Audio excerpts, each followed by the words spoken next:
Self-discipline is the center of all material success.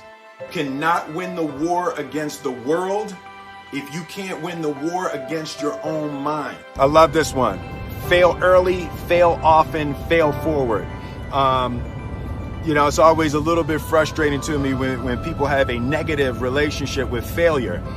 Failure is a massive part of being able to be successful. You have to get comfortable with failure. You have to actually seek failure. Failure is where all of the lessons are. When you go to the gym and you work out, you're actually seeking failure. You want to take your muscles to the point where you get to failure, because that's where the adaptation is. That's where growth is. Successful people fail a lot. They fail a whole lot more than they succeed, but they extract the lessons from the failure, and they use that, the energy, and they use the wisdom to come around to the next phase of success. You gotta take a shot. You have to live at the edge of your capabilities. You gotta live where you're almost certain you're gonna fail. That's the reason for practice. Practice is controlled failure. You're getting to your limit, getting to your limit, getting to your limit. You can't lift that, you can't do that, until you get to the point that all of a sudden your body makes the adjustment, and then you can do it. Failure actually helps you to recognize the areas where you need to evolve. So fail early, fail often, fail forward. So a dude screamed to me the other night, "Hey Will, I want to be an actor, man. I want to be an actor just like you." People say stuff to me like that. I'm like, yeah, man, you do is give them an encouraging word. But I was just sitting here thinking, and it dawned on me, 99% of people that say stuff like that are not willing to do what it takes to make their dreams come true. The Marines have a saying, everybody wants to go to heaven, but nobody wants to die. And that's just real. At the center of bringing any dream into fruition is self-discipline. Something as simple as food and eating. It's not about your body as much as it is about your mind. It's getting command of your mind to be able to choose actions that are in your own best interest. Every day, we are choosing shit that's not in our own best interest. Right? So if the world is attacking you and the world wants to fight you and the world's trying to hold you down, so you're going to kick yourself in the balls? So you're going to stop yourself from getting what you dream. Self-discipline is the center of all material success. You cannot win the war against the world if you can't win the war against your own mind. The only thing that I can see, you can never really look at yourself. The only thing that I see that is distinctly different about me is I'm not afraid to die on a treadmill. Right?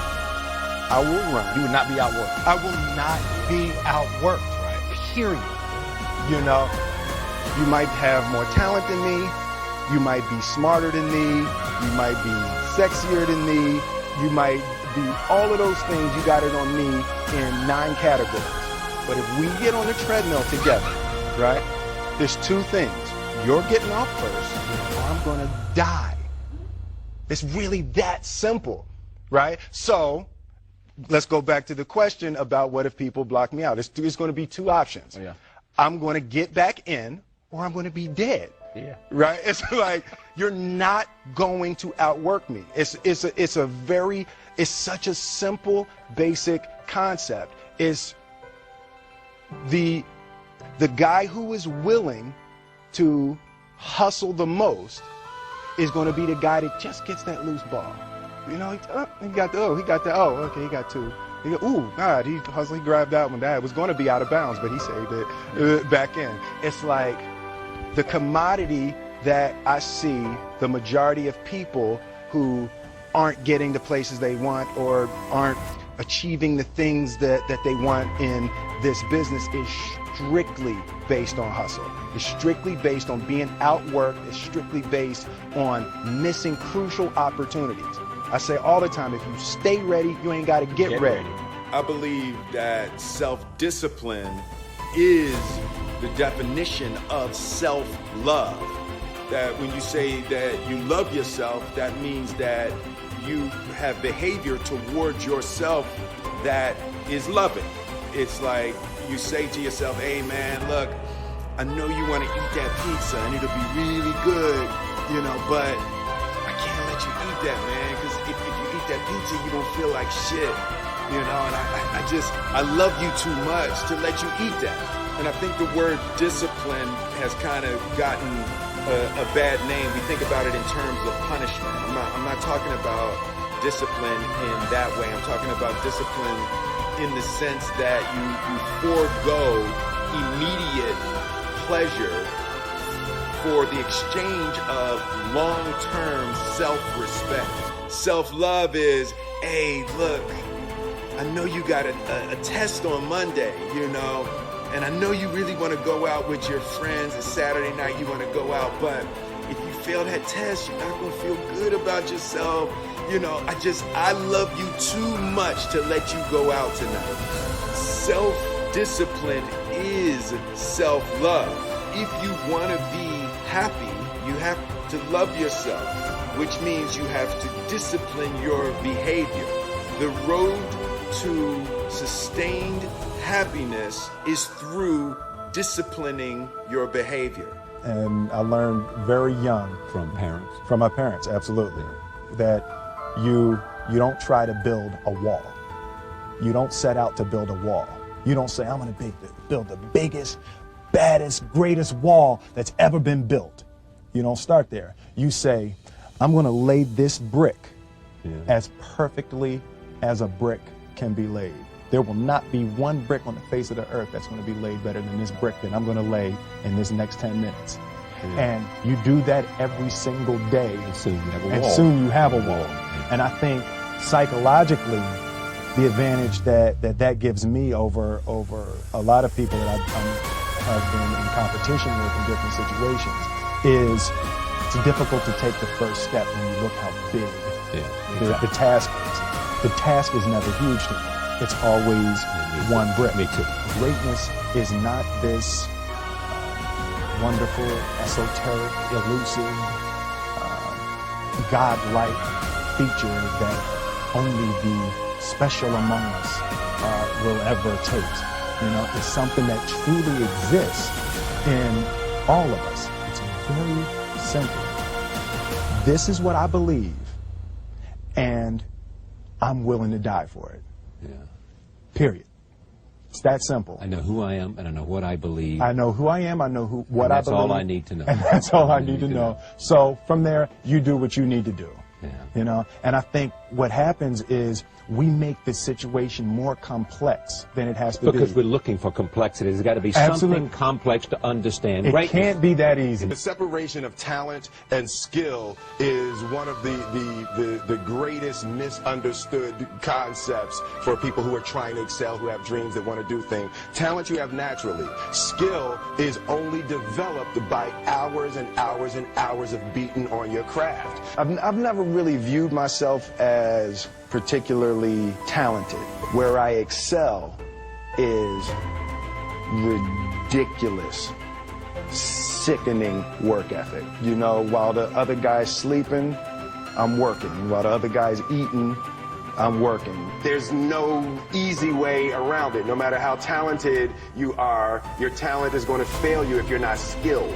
If you don't study, if you don't work really hard and dedicate yourself to being better every single day. If there was one concept that I would suggest to people to take a daily confrontation with, is fear.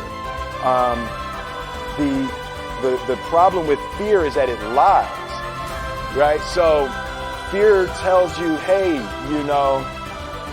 if you say that to that girl, she's going to know she has you, and she'll never really be attracted to you if she knows how much you attracted to her. Don't say that. No, how we get her is when she walks by, ignore her. Right, it's smooth. It's like pop it on your shoulder. Fear tells you dumb shit like that, right? So Yeah, for me, the daily confrontation with fear has become a real practice for me since about three years ago. I went skydiving in Dubai, right? And skydiving is a really interesting confront with fear, right? So everything's normal. So you fly and you go up, you go up, you go up, and you go up to 14,000 feet, and you notice there's a light. It's red and it's yellow and green, right? So right now the light's red. So then you start thinking at some point the light's going to go green, but you don't know what's going to happen, right? And you wait and it goes yellow and the light goes green and somebody opens the door, and in that moment you realize you've never been in a freaking airplane with the door open. Right? Terror, terror, terror, terror, right? So you go, and then, you know, if you were smart, you sat in the back so you don't go first, right? And then people start going out of the airplane. And you go, and the guy walks you up to the end of the thing, and you're standing and your toes are on the edge, and you're looking out down to death. And they say, on 3. And they say, 1, 2. And he pushes you on 2 because people grab on 3. Right? Right? And you go, and you fall out of the airplane, and in 1 second, you realize that it's the most blissful experience of your life. You're flying, right? It doesn't feel like falling, right? It's like you actually are kind of held a little bit by the wind, and then you start falling, and there's zero fear. You realize that the point of maximum danger is the point of minimum fear. It's bliss. It's bliss, and you're flying, right? And you're doing that, and then 20 seconds, 25 seconds, 40 seconds, and you have enough time to just kind of be like, oh, shit, that's that building. I like that one. Oh, you can see the ocean. Right? You start doing all of that, and the lesson for me was, why were you scared in your bed the night before?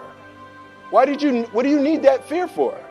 Just don't go. Why are you scared in your bed 16 hours before you jump? Why are you scared in the car? Why could you not enjoy breakfast? What did you need that? The fear is fear of what? You're nowhere even near the airplane. Everything up to the stepping out, there's actually no reason to be scared. It only just ruins your day. You don't have to jump. And then in that moment, all of a sudden, where you should be terrified is the most blissful experience of your life. And God placed the best things in life on the other side of terror. On the other side of your maximum fear are all of the best things in life.